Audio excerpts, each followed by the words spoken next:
Hello, everyone, and thank you so much for joining us today for part two of our two-part series on One Place Studies. And I'm delighted today to welcome as our very special guest, Janet Barrie, who is the chair of the Society for One Place Studies in the UK, and joins me in this worldwide ambition of helping people understand the larger opportunity to be gained from one place studies as a focus and a way to look at it. So all of us who are studying our family history can be looking at things in the context of one place, one ship, one community, one house. Looking at that kind of focus takes a different view of it. And that's where we're going to start. So today's program is part two, in that Janet Barrie has been following the rigor and structure defined by Janet Few in her book. And so with that, I'm going to turn it over to Janet and let her pick it up from there. Go ahead, please, Janet. Thank you very much, Barbara. Thank you for the invitation and thank you for the welcome. I'm going to issue an apology at the beginning. I'm getting over a chest infection and I'm still spluttering from time to time. So if I go on mute, cough and splutter, just bear with me, please, for a few seconds. And then when I can breathe again, I'll come and join you. Hopefully that won't be too big a burden. And I'll share my screen if that's okay. So,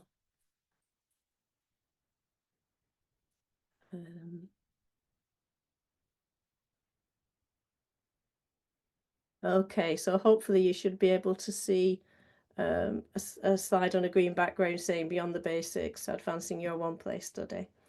And as Barbara indicated, this is part two of a two-part series looking at conducting a one-place study in the context of our family history. And as she also said, it follows this book from Janet Few's, 10 Steps to a One-Place Study. I'll go back one. There we go. As one placers, we only have two rules. One is that you research with integrity. We want to be honest and have integrity in our dealings, in our studies, in the people whom we're researching, the people that we're researching with. And also have fun. This is a hobby. It can get crazily addictive, but it can be great, great fun. And there's two books demonstrated on there. Janet's actual second book, 10 Steps to a One-Place Study, on which this talk is based with her kind permission. But she's also recently issued Volume 2 of Putting Your Ancestors in Their Place. Volume 1 was jammed full of ideas for projects and areas you could take your one-place study, but had a very England and Wales focus. Volume 2 is a lot more global and generally applicable in its scope. They're both available on Kindle, and if you're interested in this, I would strongly encourage you to get, well, both of them. She doesn't pay me for this. Okay, so these are Janet's 10 steps, and last time we looked at the first 5. We looked at how you choose your place and discussed how a place can be anything that has a geographical boundary. So it can be a village, it can be a street, it can be a house, it can be a war memorial, can be a cemetery, can be a ship. We do have a ship, even a sunken ship. And then also, what is a study?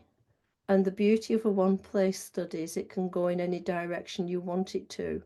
So it's driven by the interests and the skill of the researcher, the nature of the place and the community, and we'll come back to that, and also the resources that are available and the opportunities that you have to access and deal with them. We also looked at how you reconstruct your place, how you work out who lived there, how you gathered the data, and how you began to make connections between them. And I think I'm correct, Barbara, that this is still available. So those who didn't see it last time, if you want to go and take a look, then please do, it's there. So for the next hour or so, 40 minutes, we're going to look at what you do with all this lovely data that you've accumulated. It's not just to sit in a spreadsheet or a file under the bottom of the bookcase. What conclusions can we draw from it? How do we analyse it? How can we put it together? What story does it tell about the lives of the people that lived in that place at a time when certain things were happening? and where can we go with all this? And then later on in the last two, how we spread the word and how we enthuse others. And I freely admit that's where I'm less skilled. So I'm also looking forward to learning from you guys here too. So, analysing and synthesizing. Janet separates them in her 10 steps, probably so she can get to 10 of them. But in practice, you normally do them together. You take your data, you pull it apart, you analyse it, you put it back together, you see how it sits, you realise it may go differently, you pull it apart again, you put it back together a different way, you go and find some other data. Do we need to revise our conclusions in the light of that? So it's a kind of swinging one to the other. So we're going to look at some examples and suggest some ideas for working with incomplete data, because I don't know about your family history, but mine is nowhere near as complete as I'd like it to be. And if anybody knows who my great-great-grandfather was, please let me know. And looking at different tools for analysing this data as well. Okay, so we're going to start with a couple of worked examples. And I want to take you back to 1841, and I want to introduce you to a lady called Mary Ashworth. So Mary was the servant of John Ashworth, who lived in that house at the back there with the 6 chimneys, 6 chimney stacks, and his wife Betty and his spinster daughter Mary Ann. So there were 2 Mary Ashworths in that house. John was a colliery proprietor, and he had capitalised on the Industrial Revolution. As the Industrial Revolution came out, the spinning jenny, the spinning mule, the steam engine, he didn't set up a cotton mill. He realised that the poor quality, thin veins of coal in the local hills were suddenly worth mining, because until the railways came in, the only way you could get the coal to the mill was in a horse and cart.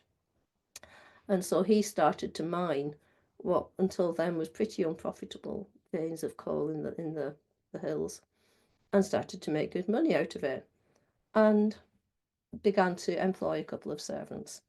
And so Mary the servant, as opposed to Mary the daughter, was one of these.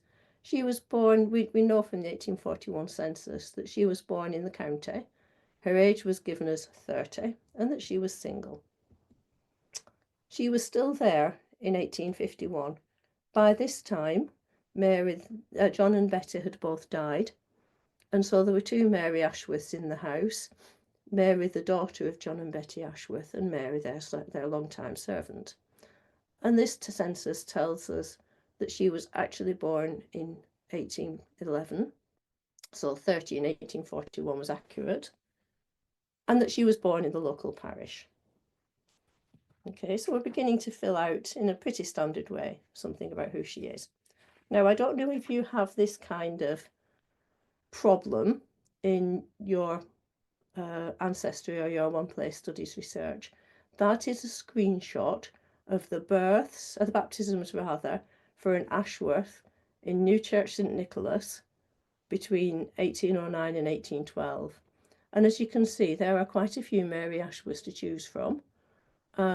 Looking for an Ashworth in Rosendale, you just look under a stone and there's half a dozen of them, and how to put them all together in the correct families.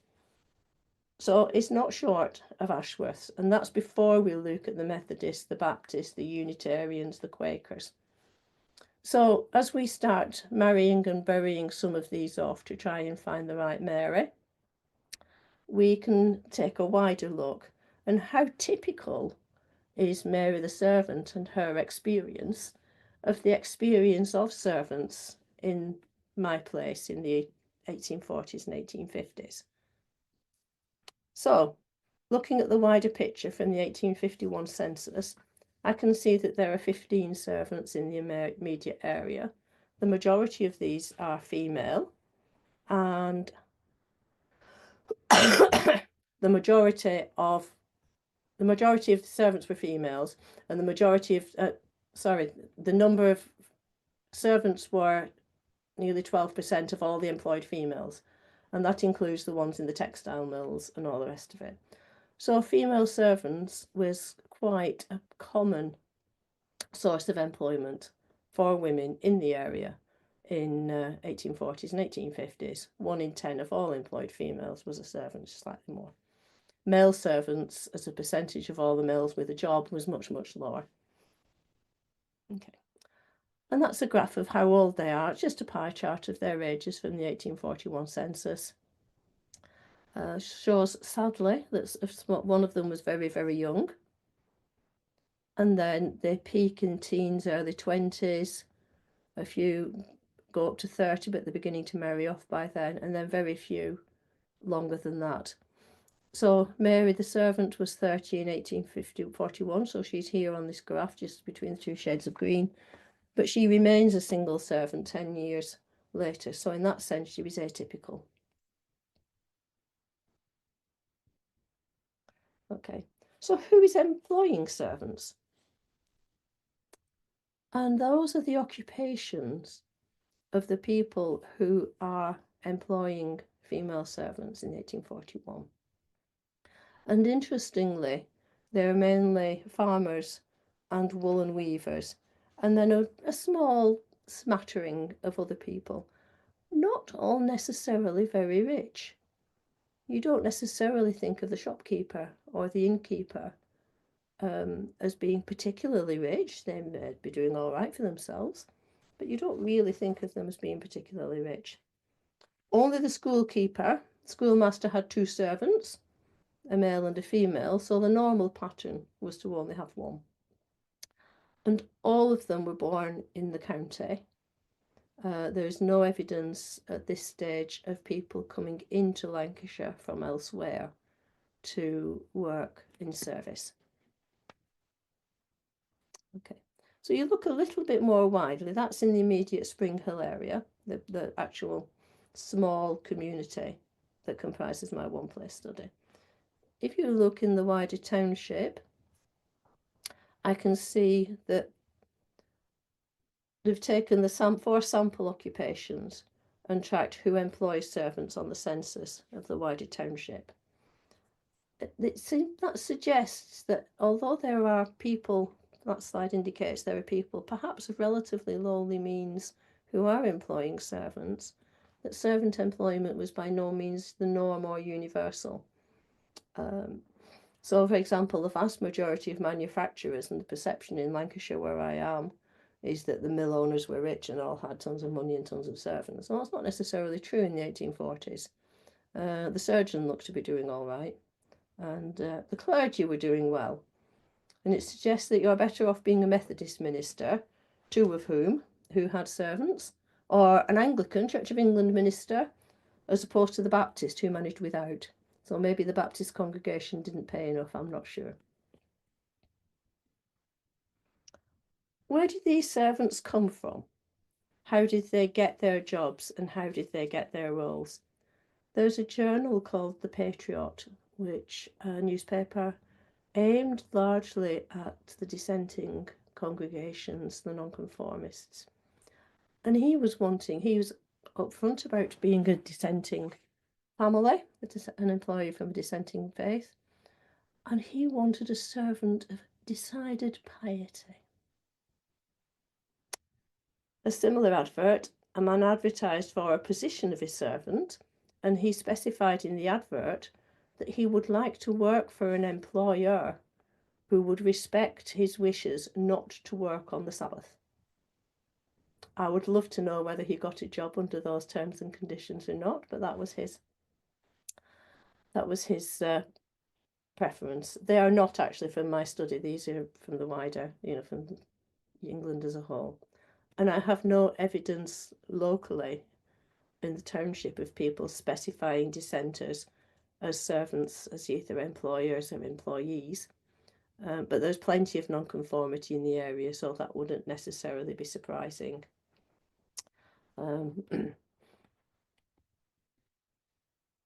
Equally, a man in Cambridge, this was a man in Cambridge, but actually Cambridge Chronicle, Cambridge newspaper, but actually advertising for a job in North Wales. He wanted a man and wife without encumbrance. The man would be employed as a farm labourer and the woman to assist as a servant must be able to cook and make herself generally useful. And I can't help wondering there, by specifying a man and wife, whether he wanted 2 servants but was only prepared to pay 1 wage. But he was a bit more specific, no dissenter need apply. So he was not having a nonconformist. And there was plenty of advice for housemaids in the mid 19th century. One that, excuse me, pardon me.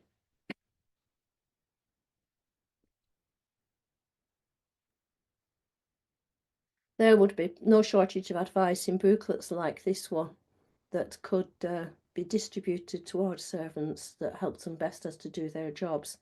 6pence sewed, or 5 shilling per dozen to give away. Now, I would love to know who was going to have a dozen servants to give this book for, or whether people gathered together to put them throughout their community. Excuse me a minute. While Janet takes a minute to you okay? Yeah, I can't find the mute button when I'm on screen. No, not at all. It's perfectly fine. You take your time. I know I had to go look up for poorly educated Americans. I had to go look up non-conforming. So it sort of means something different around here. All right, okay. No, that's okay. Those who did not adhere to the Church of England, is that basically the idea? Yeah. And similarly dissenting? Yes. Very interesting. All right. Yeah. So, okay. So you would have, quick thing on nonconformity, when you had the Reformation, the English Reformation in the 15th, 16th, 16th, 17th centuries, you would have groups of people for whom that didn't go far enough. The Quakers came out of that, and various independent congregations, the Baptists, later on the Methodists, the Unitarians, not the Catholics, they were treated separately. I think it's also relevant for many Americans because many of our ancestors who came over in these waves from England were in these varying dissenting categories. And the best way to dissent was, as my Chinese husband likes to remind me, these were that wasn't good enough. They had to take it just a level higher. Yeah. Says something about a lot of the Yankee areas. The Church of England is a very broad church, actually, and accepts a wide range of both belief and practices. As people got more particular, they got more exclusive, and the denominations became smaller and smaller and more focused.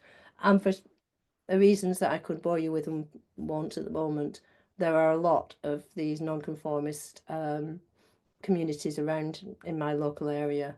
And why is absolutely fascinating because we're in the middle of nowhere. But there you That'll go. be a topic for another conversation then. Happy to, if people think it's interesting, sure. Anyway, so you could buy these manuals for best methods to perform the duties of a housemaid, and I would love to know who had a dozen to give them away to, but hey. I'm not quite sure how reliable this advice is. I'll just give you a minute to read it. But I'm not sure that trundling your mop to splash respectable passers-by was quite the best way of showing your skill and dexterity. But the Manchester Courier and Lancashire General Advertiser in 1843 seemed to think that that was okay. So, that will make them feel what a handy wench you are. You are doing nothing but your business, a great value in a servant. And then you could take this further by comparing the pattern of servant employment in 1840s, 1850s, which is what we've looked at now, and then look at it again, say in 1881, and look at it again in, say, 1911, and how this has changed over the time. Are there more or fewer servants? Are they concentrated in big households, or is servant employment still widely generalised? Are they still all local girls, or is there a tendency for the local girls to go into the mill where the money is better, and girls from outside the local area coming in to take domestic posts? In which case, do they marry local men and stay there, or do they move on and get positions elsewhere? What happens to them? So just starting with one woman in one household can lead to a whole range of things that you can consider depending on your interest and the availability of the records. And you can take that in any number of directions. I'm sure, for example, in the late 19th, early 20th centuries, there was a degree of upper class one-upmanship in the size of your household, and I've got more servants than you have, sort of thing. So we will leave the servants and let's go and have a look at Crosswaite and look at parish registers. Now, Crosswaite is a large parish in the north of Cumbria, northwest of Cumbria. It's kind of a bit difficult on this map. It's kind of there, as you can see that. But the purple bit is Scotland, and that gives you some idea of where you are. Okay. And that dates back to Saxon times, the church there. It's possibly even Roman, so it's long-standing. But it's hill country. It's the English Lake District, if you know that part of the world. Nothing grows there. It supports a few sheep. So it was very, very sparsely populated in the 16th and 17th century. So what can we learn by looking at parish registers? So some examples, we can reconstruct the families. We can see if there's any indication of the ages, the status, the residence patterns. We can look at how women were documented. But also, we can start counting the broad numbers and look at overall about the patterns of baptisms, marriages, and burials. Whether there's gaps between birth and baptism varied, whether there's gaps between marriage and first baptism also varied, whether there are patterns that people got married at certain times of year and whether the births corresponded with that, whether people tried to die at certain times of year. The parish registers would record baptisms, marriages, and burials. They date back to 1538, although a few survive from that time, and they are officially standardised. But anybody who's looked at British parish registers know that they vary widely in both completeness and legibility.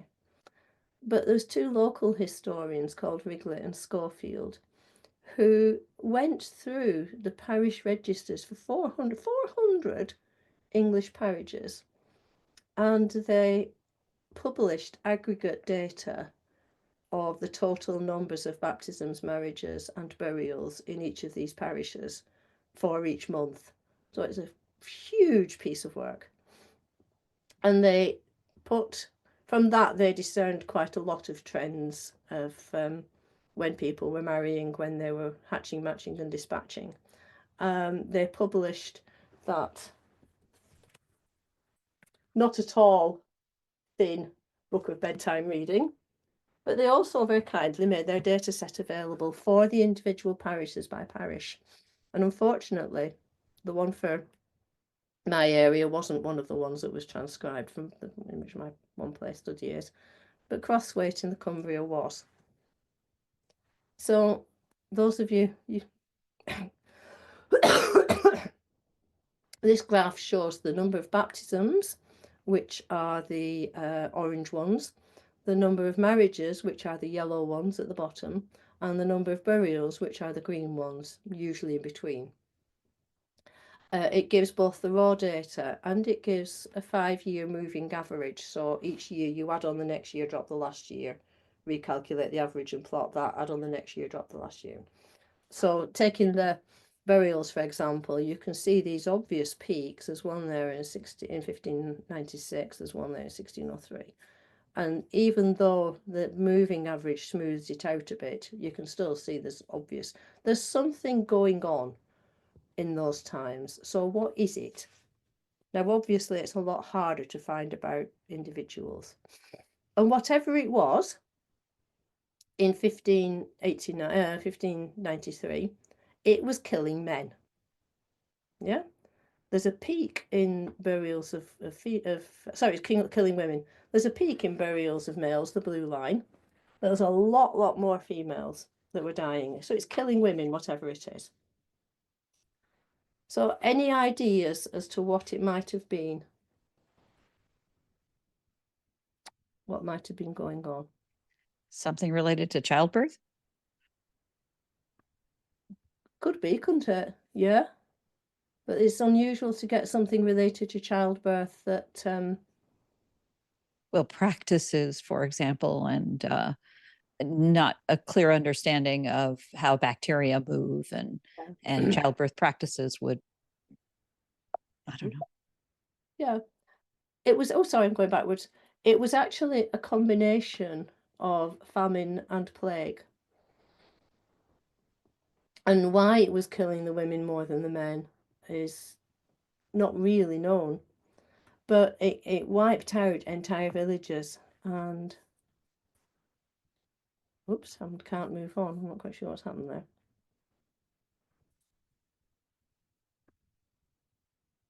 Oops, sorry, there we go. So that is one village of probably 4 or 5 farmsteads in a particular area. Or rather, that is the entries in the parish register for Crosswaite for August and September 1598. And Keskadale is one particular village of about 3 or 4 farmsteads. And you can see it's just wiped out the whole lot of them. You know, the Towson family have gone, the Thwaite family have gone, the Walker family are going.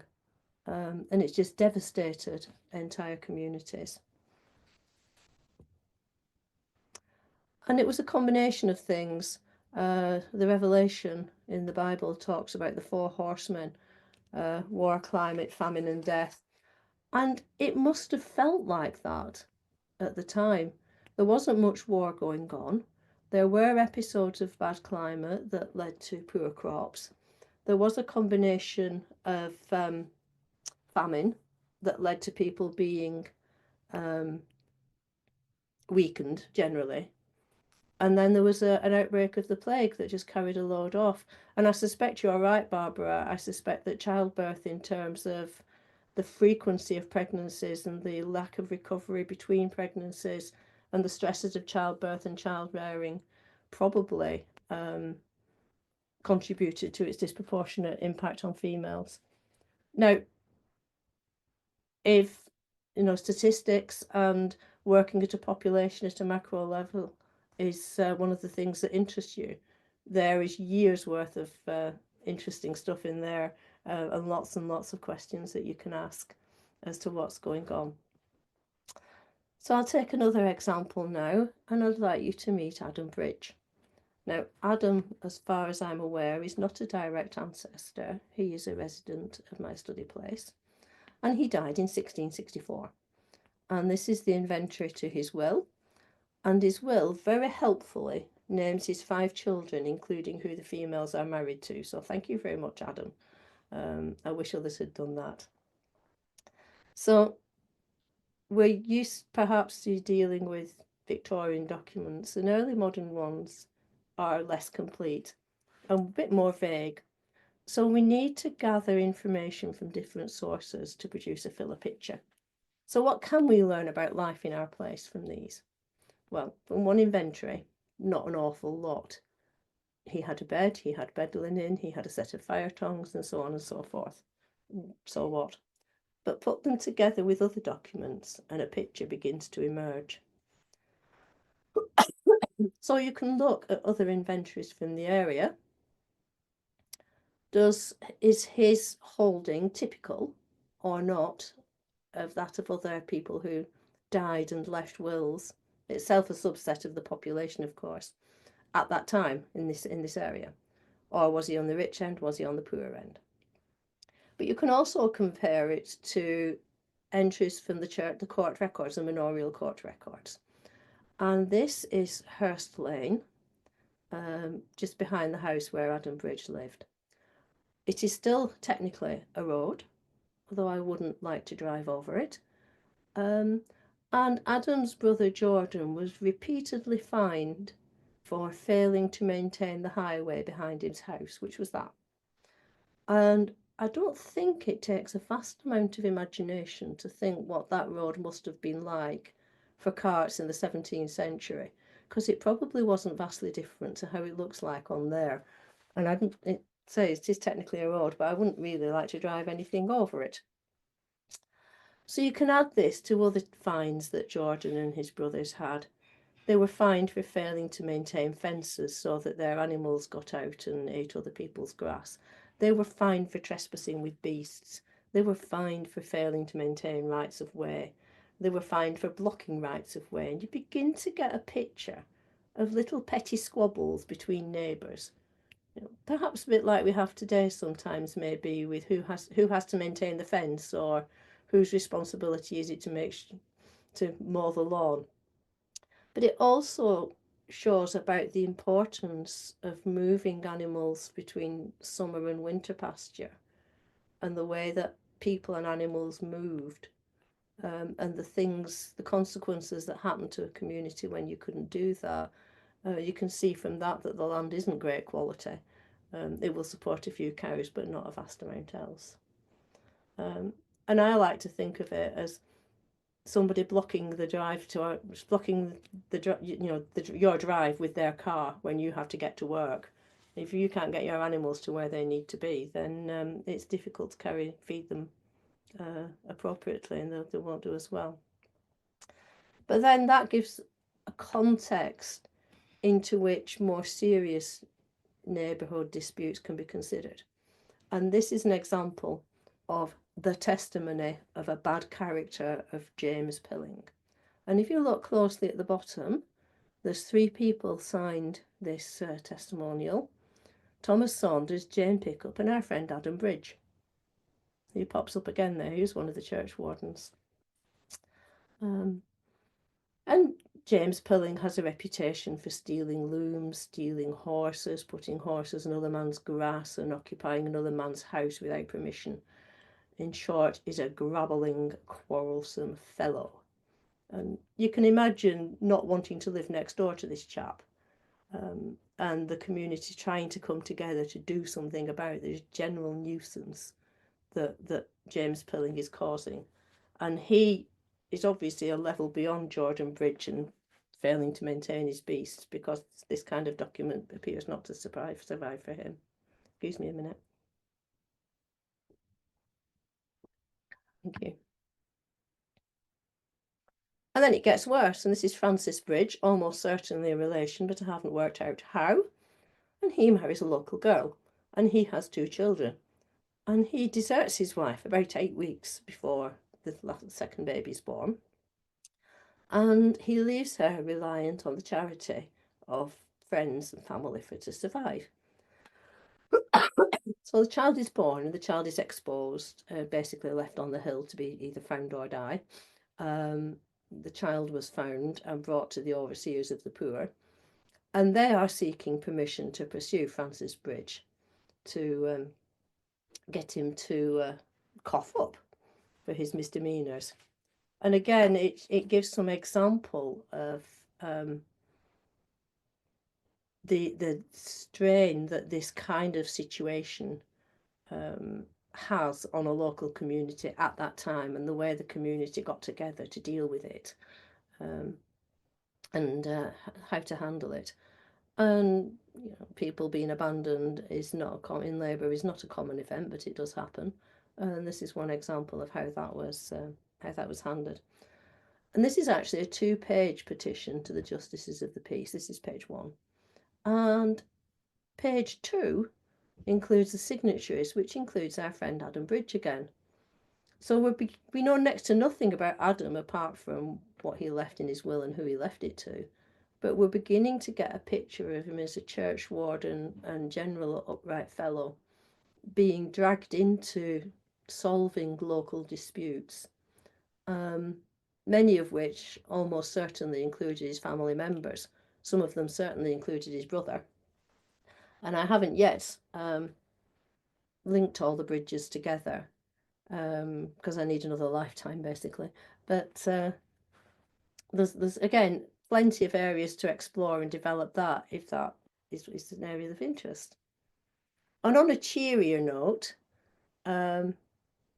this is a document licensing the house of Abraham Howarth for dissenting worship. Howarth was almost certainly a Quaker, and you can see that it's signed by our friend Adam Bridge again. And he's popping up a few times in this context. So it wasn't all failing to maintain your highway and abandoning your wife. And there's signs of the community coming together, wanting to establish worship in a way that wasn't in accordance with the Church of England. He'll say he was almost certainly a Quaker. And seeking permission from the authorities to be able to do that so that they can do it unmolested. And this was about 1672.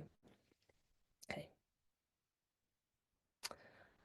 So, as family historians, you know about record linkage and the sort of things that you can pull together to form a fuller picture of your ancestors.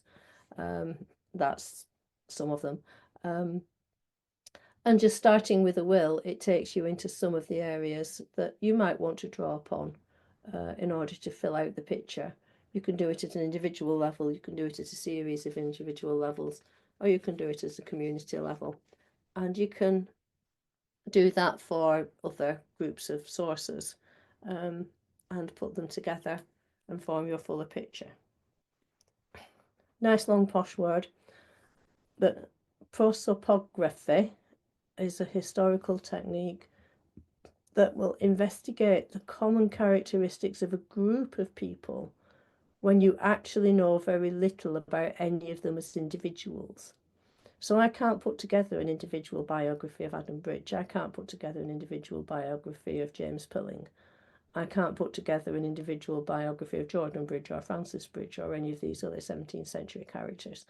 What I can do is draw the snippets together from each of them and form an overall impression for what life would be like in that community, even if I don't particularly know what any one individual did within it, apart from perhaps the odd will or appearance in court records or church records or what have you. So in order to do that, you need to have something in common between the subjects that you're studying. And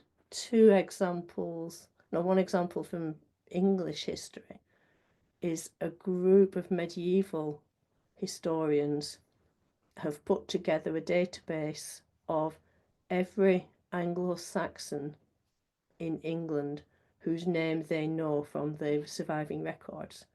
And it's a fantastic piece of work, and if you're interested in Anglo-Saxon history, go to that. There's another one on clergy of the Church of England in the 16th, 17th century that draws together snippets of information from different sources to put together what they can about the lives of clergymen at that stage. So we've talked about synthesizing and analysing and given some examples of 3 different ways of doing that from very different starting points and using very different techniques to ask different questions of our information. But what was going on in the wider world at the time that this was happening? So Mary Ashworth, we're talking roughly 1840s, 1850s. So you've got the Factory Acts around about that time. We were beginning to limit the number of hours that people could work in the mills, particularly women and children, to some extent also men. Pardon me. You've also later got provisions for compulsory elementary education and the Boer War, the Crimean War, and also for married women being able to hold property in their own right, which at that time they couldn't. The ones that we're looking at in the 1600s, 1660s, we've got the ongoing Reformation, which, as we said, led to the rise in not just the Church of England as opposed to the Roman Catholic Church, but a whole shed load of smaller denominations as well. The famine at Crosthwaite that we looked at earlier was part of a wider famine and plague in England at the time that was part had a huge impact on the country and was part of bringing in the Poor Law Relief Act and the Tillage Act, which was to do with access to common resources. Later on, you've got the aftermath of the Civil War, a set of acts of 1662 that said you had to take communion in the Church of England, which was widely ignored and repealed 10 years later. You've got the poll taxes and the hearth taxes. And you can take the hearth taxes and you can work out how many houses in a particular area had got how many hearths. Were they put together in clusters, so were they rich and poor areas, or were they scattered throughout a community, and it was a bit more egalitarian. And you can begin to look at what we've found out about our places and put them into the context of what was going on in the world at the time. I presume for you guys in the US, the Eastern US, would the Civil War be one of the factors that you might want to look at what was happening?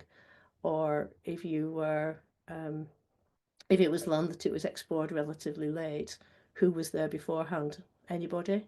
Or was it just moose? And if there were people there, what happened to them and how were they using it? Okay, so, and then the last two are sharing your findings and enthusing others. And again, I'd like to chuck it open at this point, if that's all right. I have a website where a lot of my information goes. I'm reasonably active on Blue Sky, less so on other areas of social media. I pop up at meeting. I'm horrendously oversubscribed to society, so I pop up at various meetings and share information, discussions, pick brains, shamelessly steal ideas from the people that go there and network in that sense. But I'm aware that there's a vast range of tools and opportunities out there for sharing our findings and enthusing others. I was wondering which ones other people have found useful. So please, with Barbara's permission, either pop something in the chat or unmute yourself and just say what works for you, and maybe we can learn from each other in that side as well. Why don't we go ahead and take the slides down so we can see each other a little better. And everybody, please feel free to turn on your camera if you'd like, and unmute yourselves and join in the conversation. I know it's exciting out here in the former colonies. And I think I'm looking at our audience here reflecting Australia and Canada, as well as I've learned a lot about Australian, Canadian, New Zealand, and other parts of the extended former empire, and learned a lot about where we come from, and more, to me, it's why we came. And that's also great because there's people from my place that ended up in US, Canada, New Zealand. So not only why did they go, but where did they go? What did they find when they got there? And why did they stay? Some stayed, some came back. Yeah. The interrelatedness of it is one of the many fascinating things for me.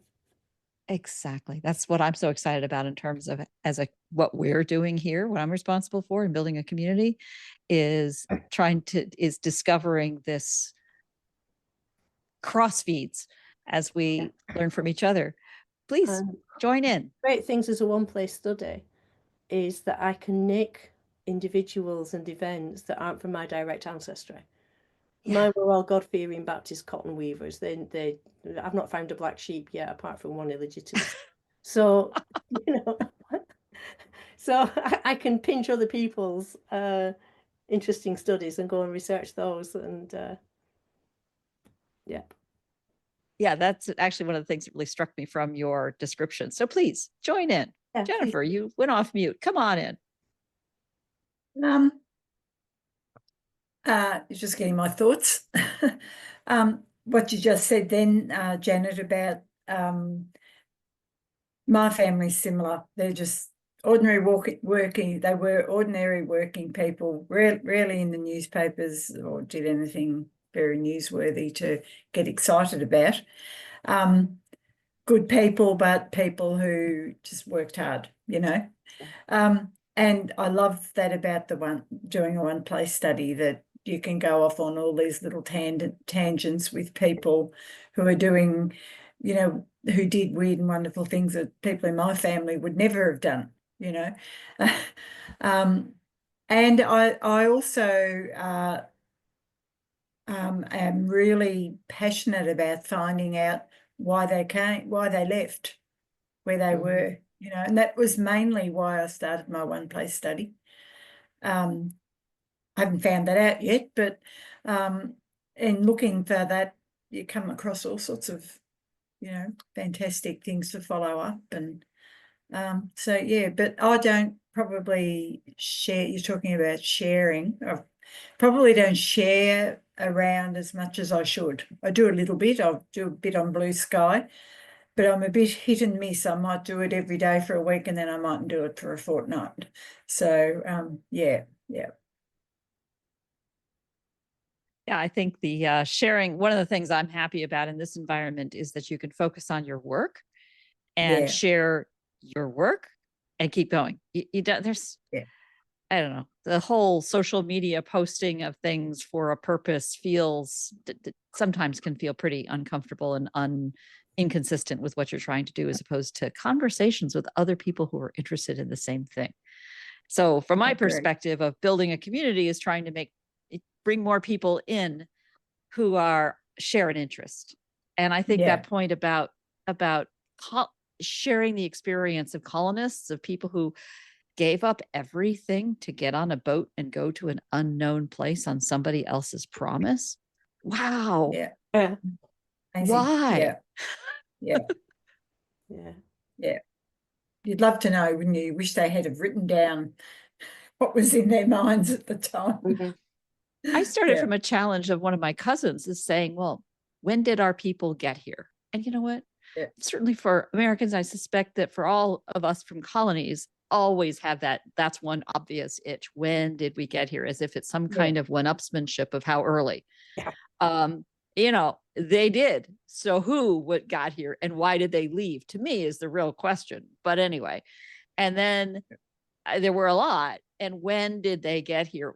Why did they leave? And you've just given me great ideas, Janet, I've been so focused on the getting here and not paying enough attention to what I already know about where they came from, and then diving into those parish records from that place and not getting hung up on finding my guy, just study that place. Quite a lot of people start a study either because they have a brick wall, and so they just gather information as much as they can about the community he was in the hope eventually of being able to break down the brick wall, or they realize that they're related to so many in that place that they've pretty much done it anyway, and kind of filling in the gaps. As a more recent aside, my aunt joked that before she was married, she was related to half the congregation of the local Baptist church, and that after she was married, she'd married into the other half, and it's actually true. Did somebody have a hand? Linda, I think you had your hand up. I think, well, for my own grandparents that came, my grandpa came from England in 1913. And I think it was economics mostly. You know, you couldn't, and bigger families, you couldn't make a living there. So I think that's why he chose to come to Canada. And then he went back a few years later and married my grandma. But nobody else came. So I don't know whether it was economics but I have a feeling that was maybe it. Maybe for a better life. I have 5 brothers in my place, and 4 of them went to Utah, one stayed in the UK. And of the 4 that went to Utah, one of them came back, allegedly with his possessions in a handkerchief tied on a bit of stick, although I think that's apocryphal. It was 1880s. And again, you know, why did they go, and why did he not like it when the other 3 did? All the way to Utah in the United States at that point? Wow. 1880. Wow, part of the migration out there. Wow. So quite one of the one of the things that, as you've described this, I've realized, wouldn't it be cool if, as you know, before we even started recording, I talked a little bit about the map. So one of the wonders of the Society of One Place Studies is this idea of registering your one place study so that others who are interested in that area can find it and find you. And I know my family was from Yorkshire, and with the help of one of our members here, Jude Rhodes, I yeah. discovered she introduced me to my family line in Giggleswick, England, Oh, right, okay. Yorkshire. Little did I know there was such a place. But the idea of even just regions, I could know it's Yorkshire and this family line to Yorkshire and then go study Yorkshire.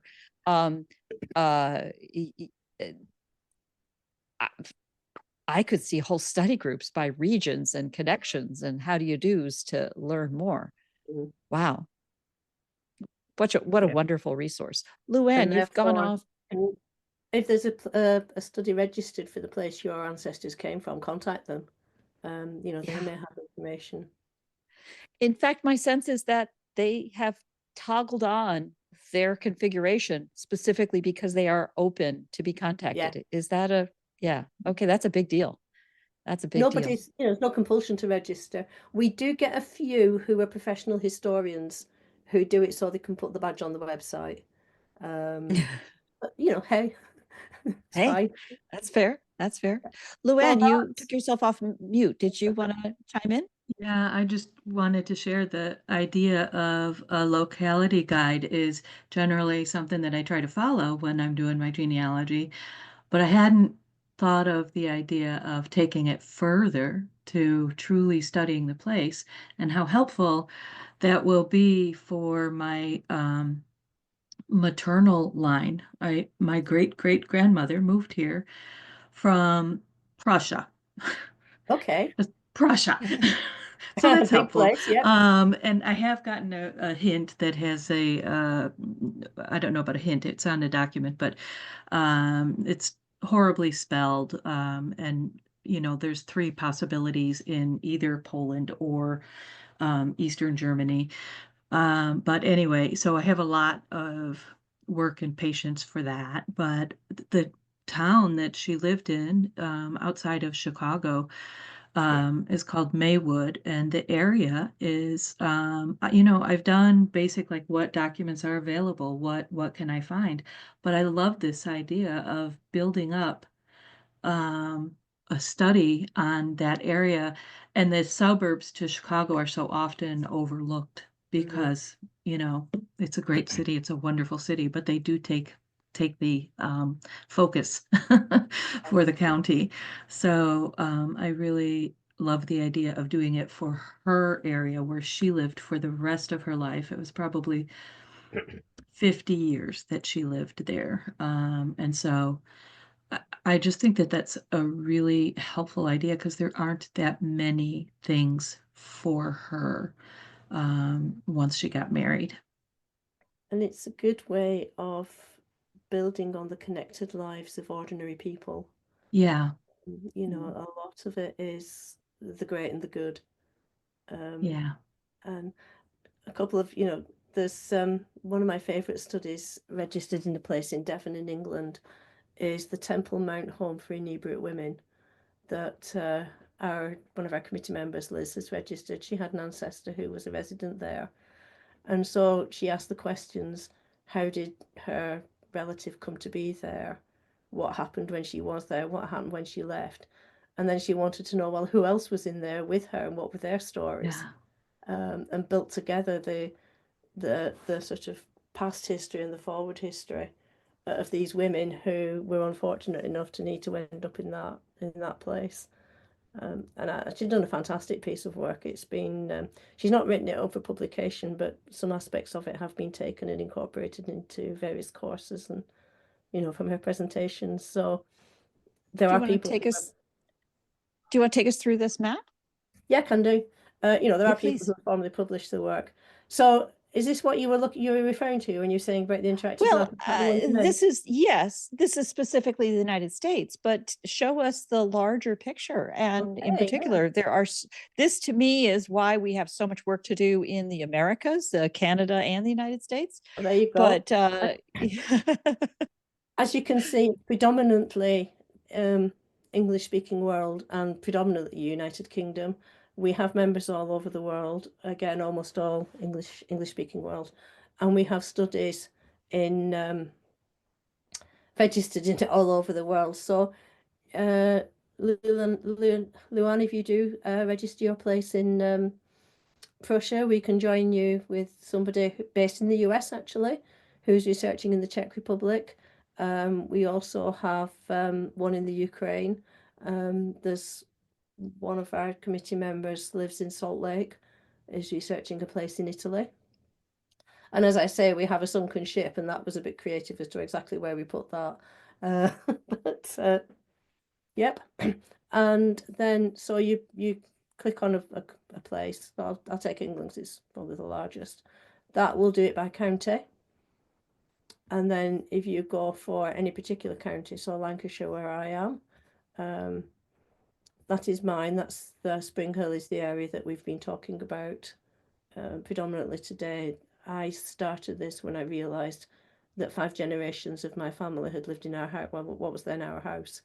And so it started as a house history and a combination of rabbit holes and sticking bits on, and it kind of grew. So like I say, it can be addictive. It is perfectly possible to do it using only free resources, and it's perfectly possible to do it as a distance. So as I said, we have a girl in Utah who is studying a place in Italy. Our first treasurer lives in Auckland, New Zealand, and is studying a place in Buckinghamshire. She's been once. She just can't nip down the road if she wants to check something, you know. So it's different depending on where you are, where your place is, and the resources that are available. yeah. So yeah, that's England, and then so Lebanon, for example, we've only got one in there. We only have one in the whole of Asia at the moment. So if anybody's got people in Asia, please do. One of the things that I've been thinking about is we have, for example, really often lumped around languages, skill sets of different researchers based on language skills. So looking at the Americas and both Canada and the United States as English-speaking countries, large groups have come from Scandinavian countries, for example, the German-speaking countries. My own side, it was Switzerland, but it was a German-speaking Switzerland with many other ancestors behind that, and Prussia with you, and so on. I don't speak German. It's a little scary to me, but we have many members who have actually expressed a specific focus in Germany. I haven't really thought of ways to tailor groups around that, because frankly, there are some wonderful societies that are already doing that. But ways to weave these things in is something that I am thinking about, and all of you are very welcome to toss me ideas, suggestions. Volunteering is always an opportunity. And ways to have that work. You, Janet, have been so generous with your time, and your entire community has just had a pay it forward ethos across everything you do, which I truly appreciate. Actually, why don't you go ahead and take down the slides here so we can just see each other. There you go. And in social media, your team is always out there giving a rah-rah to anything, which I truly appreciate. But it sets a tone. It sets a tone, and expectation, and a generosity, and trust, and kindness that I think is just so important to collaborating and working together and supporting each other as we go forward. So I'm especially excited about One Place Studies, One Community Studies, as something that might inspire each other. You talk about a sunken ship here in the United States. There is a very famous story about the Clotilda, one of the last slave ships that was brought to the United States actually after the laws passed and changed. And then there's the whole history behind it. That already has, documentaries about it and websites and whatnot. But there are a lot of local stories, I'm sure, that individuals can make a difference on in the research that they do. And I want to thank you, Janet, for this wonderful, wonderful two-part series. In answer to the question I asked in like September, how might we work together after our participation in the All About That Place? Now that we've learned that there will not be an All About That Place series quite like that this calendar year, I'm open to suggestions and eager to ways that we might help move things along and encourage people. So many of you, several of you I noticed were new, and I'm delighted to have you and welcome you into our little community and ways we might do something, right? Well, thank you for the invitation and you're welcome. And I'm certainly happy to keep working with you. It's been a pleasure. Wonderful, wonderful. Well, thank you all for participating. I'm going to go ahead and end the recording now, but you're welcome to stay on.